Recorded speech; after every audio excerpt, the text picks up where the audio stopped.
Selamat malam rekan-rekan Unsia dimanapun semua berada. Eh, Kembali mahasiswa Unsia yang sedang menjalani ujian akhir semester ya. Kiranya teman-teman yang mengerjakan ataupun mempresentasikan hasil UASnya dapat berjalan dengan baik dan lancar. Kembali saya sendiri akan mencoba untuk mempresentasikan hasil jawaban ujian akhir semester dengan mata kuliah kriptografi dan teknografi ya teman-teman ya. Sebelum saya mulai tentu saya akan memperkenalkan secara singkat dulu ya, yang dimana di layar bisa rekan-rekan semua melihat secara sekilas ya.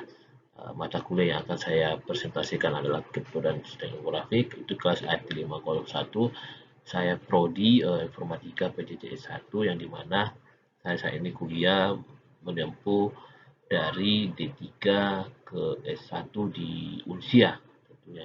Ya, tentunya saya sudah lulus dari D3, ingin mendapatkan ijazah S1. Oke, nama saya sendiri adalah Doni Pasaribu ya. Mata kuliah ini dipimpin oleh Bapak dosen kita itu Ambros Magnus Rudolf, makingnya STMT gitu di Universitas Cyber Asia.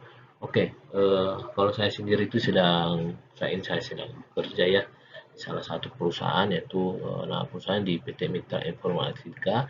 Itu adalah salah satu anak grup dari Metro Data TBK ya.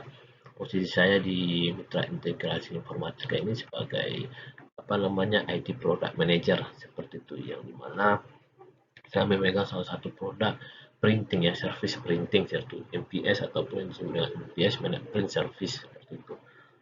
Oke, tanpa berlama-lama saya akan mencoba untuk eh, mempresentasikan hasil UAS yang telah saya selesaikan seperti itu melalui vlog nanti yang akan kita upload di YouTube sesuai dengan perintah Bapak dosen.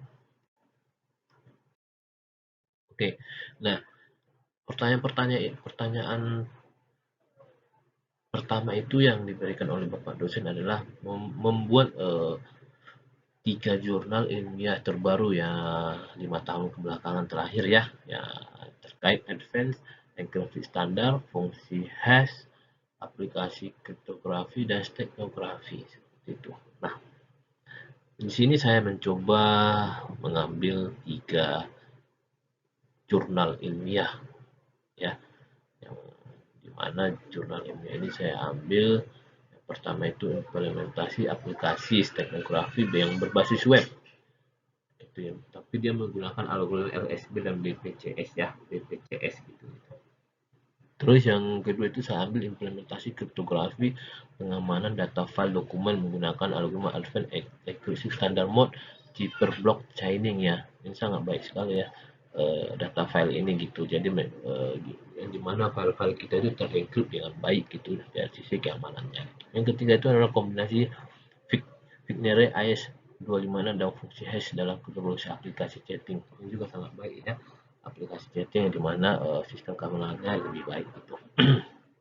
Oke, ini pertanyaan pertama yang dimana saya mengambil 3 jurnal ilmiah yang 5 tahun terbelakang yang masih terbaru seperti itu ya. Oke, nah di sini saya disuruh untuk mereview dari 3 jurnal yang saya ambil tersebut gitu. Nah, dari review tersebut itu uh, saya ataupun teman-teman di Unsia atau rekan-rekan mahasiswa lain disuruh untuk mengangkat mengangkat ataupun menganalisa ataupun mempelajari masalah yang diangkat di dalam tiap jurnal tersebut. Nah, seperti yang di layar ini sudah saya coba-coba mengambil masalah yang diangkat oleh jurnal tersebut ya. Contohnya di dalam jurnal pertama tadi itu yang berbasis web ya, teknologi yang berbasis web itu, di sini kita coba melihat bahwa sistem aplikasi berbasis web ini mengembangkan menggunakan ataupun mengembangkan bahasa seperti CSS, HTML, dan JavaScript. Nah, yang dimana adalah si pengguna ini dapat mengakses aplikasi melalui browser. Nah, yang tentu menyisipkan data rahasia ke dalam gambar yang dipilih oleh pengguna. Nah, LSSB ini adalah metode teknografi yang sederhana, di mana bit terakhir dalam setiap pixel gambar digunakan untuk menyimpan bit informasi rahasia. Seperti itu ya. Nah, jadi penelitian ini menunjukkan bahwa aplikasi berbasis web ini menggunakan algoritma LSB dan BPDS yang dimana data-data rahasia dalam gambar itu terenkrip secara efektif seperti itu ya, terjaga gitu. Jadi sebenarnya masalah yang diangkat di sini adalah seringkali terjadi yang namanya kebocoran data gambar gitu ya. Orang-orang sering menyalahgunakan gambar. Nah, di sini fungsinya ya daripada teknografi berbasis web ini dari hasil jurnal tersebut. Nah, hasil masalah yang diangkat pada jurnal kedua yaitu data file dokumen ya, yang dimana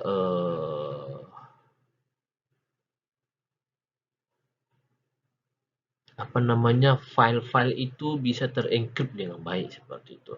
Nah, eksistensi file baru ini isinya merupakan kode-kode karakter yang sulit dipahami. Terus yang kedua itu adalah penerapan AES mode CBC dengan menjadi dokumen file dapat diproses tanpa merubah atau menghapus file aslinya gitu ya. Nah, implementasi di atas dapat diterapkan pada program aplikasi Java NetBeans IDE 8.2 yang mencakup proses enkripsi dan dekripsi. Nah, ini kita dapat mempelajari bahwasanya begitu pentingnya setiap data atau file yang kita simpan. Tentu hal itu harus kita uh, buat dengan sedemikian rupa sistem keamanannya. Nah, sistem keamanan ini ya yang diangkat oleh jurnal tersebut agar data-data file itu bisa terjaga dengan baik dari sistem keamanannya gitu ya. Nah, aplikasi cheat ya, aplikasi chat ya, chat. Nah, aplikasi chat ini dalam penelitian ini menghasilkan sebuah aplikasi yang dia cheat ini dapat mengubah pesan yang menggunakan komunikasi 26 gitu, huruf alfabet gitu ya. Nah, pengamanan pada pesan aplikasi chatting ini menggunakan komunikasi yang sangat klasik ya, dan modern tentunya ya. Dan dia dimana menggabungkan dua teknik klasik dan modern tersebut yang menghasilkan sebuah aplikasi chatting yang aman gitu. Nah, seringkali yang diangkat dari sini adalah kenapa dia membuat jurnal ini adalah seringkali orang-orang merasa bahwa dia menggunakan aplikasi chatting itu sudah aman gitu ya.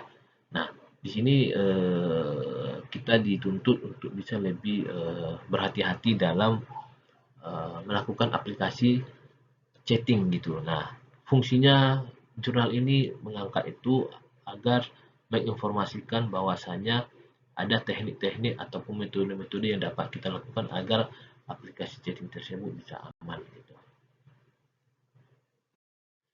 Nah, di sini juga saya disuruh dan rekan-rekan yang lain juga tentu disuruh untuk menilai inovasi ataupun perbedaan penelitian dibandingkan penelitian lain. Tentu 3 jurnal yang saya ambil ini adalah 3 jurnal yang saya pikir eh, apa namanya 3 jurnal yang memang dalam sehari-harinya dipakai atau dipergunakan oleh orang. Contohnya tadi seperti yang pertama jurnal yang berbasis web ya, aplikasi berbasis web.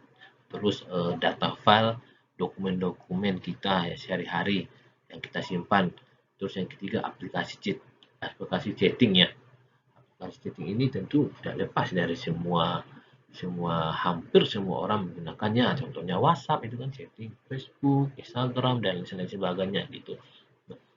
Makanya saya pikir adalah kenapa saya ngambil 3 jurnal ini karena pada saat ini semua orang sedang memakainya dalam penggunaan sehari-hari gitu. Nah, Inovasi ataupun perbedaan yang dimiliki dari 3 jurnal yang saya ambil ini tentu sangat baik ya tentunya dan sangat menarik ya, di mana dapat menambah wawasan kita itu menjadi lebih bertambah gitu di dalam penerapan teknologi program untuk pengamanan yang berbasis web, data file dokumen, dan aplikasi chatting seperti itu. Jadi kita tahu gitu loh teknologi-teknologi yang digunakan di dalam eh, aplikasi ataupun file dokumen yang kita gunakan sehari-hari seperti itu. Oke. Nah, hasil dan manfaat penelitian ini tentu sangat baik sekali ya hasil dan manfaat yang saya dapatkan dari pembelajaran ini gitu ya, yang dimana implementasi aplikasi yang berbasis web ini manfaatnya sangat baik sekali ya, yang dimana uh, dokumen yang berupa file gambar, citra cover, teks pesan yang akan diamankan itu menggunakan teknik yang terenkripsi, yang dimana menggabungkan teks dan file gambar penggunaan algoritma LSB dan GPTS metode stenografi menggunakan algoritma di bagian pertama seperti itu ya. Nah, penyimpanan ini menggunakan kunci-kunci yang tertentu sehingga image atau media itu dengan datanya dapat tersembunyi dengan baik gitu. Nah, yang kedua itu adalah implementasi penggunaan data file dokumen ya, jurnal yang kedua ini. Nah, hasilnya itu ada 4 yang saya dapatkan dari jurnal itu. Tentu hasilnya dapat menghasilkan ekstensi file baru yang sebagai chapter text ya, yang dimana isinya merupakan kode-kode karakter yang sangat sulit dipahami. Nah, ketika hal ini ada orang yang sangat iseng untuk mengganggunya, tentu dia sangat berpikir dua kali untuk mengambil data file kita karena memang karakternya sulit dipahami gitu. Nah, yang kedua itu penerapan algoritma AES mode CPC dengan penyajian dokumen file dapat diproses tanpa merubah atau mengasuh file aslinya. Yang ketiga, implementasi diterapkan pada program aplikasi Java NetBeans IDE 8.2 yang mencakup proses enkripsi dan deskripsi yang sangat penting ya tentunya. Enkripsi dan deskripsi ini sangat penting sekali ya. Kombinasi fitur AS25N ada fungsi khas dalam kriptografi seperti itu. Jadi eh, inilah manfaat-manfaat yang didapatkan daripada file dokumen tersebut. Terus di jurnal ketiga itu manfaat yang didapatkan dari aplikasi chatting ini tentu uh, berdasarkan hasil uji coba dengan menggunakan pesan memiliki panjang sekian bytes ya, itu dilakukan enkripsi dan dekripsi. Nah, yang dimana proses enkripsi ini bekerja dengan sangat baik dengan running time yang rendah ya, dan tingkat kerumitan chip terteks yang baik dapat dinaikkan berdasarkan koefisien korelasi entropsi informasinya seperti itu. Nah, yang diharapkan dari penelitian ini selanjutnya itu adalah komunikasi yang dapat diimplementasikan pada kriptografi asimetris sehingga kunci ataupun key itu lebih aman ya tentunya ya, dan pengujian mengenai keamanan yang sudah dicapai dapat dianalisa menggunakan teknik Avalanche Effect gitu. Mungkin ini secara singkat ataupun penjelasan mengenai hasil ujian UAS yang telah saya selesai gunakan seperti itu. Semoga rekan-rekan semuanya dapat mempresentasikannya dengan baik. Saya yakin para programmer yang memang di bidang ini sebagai orang-orang security tentunya, orang-orang security tentunya lebih memahami apa itu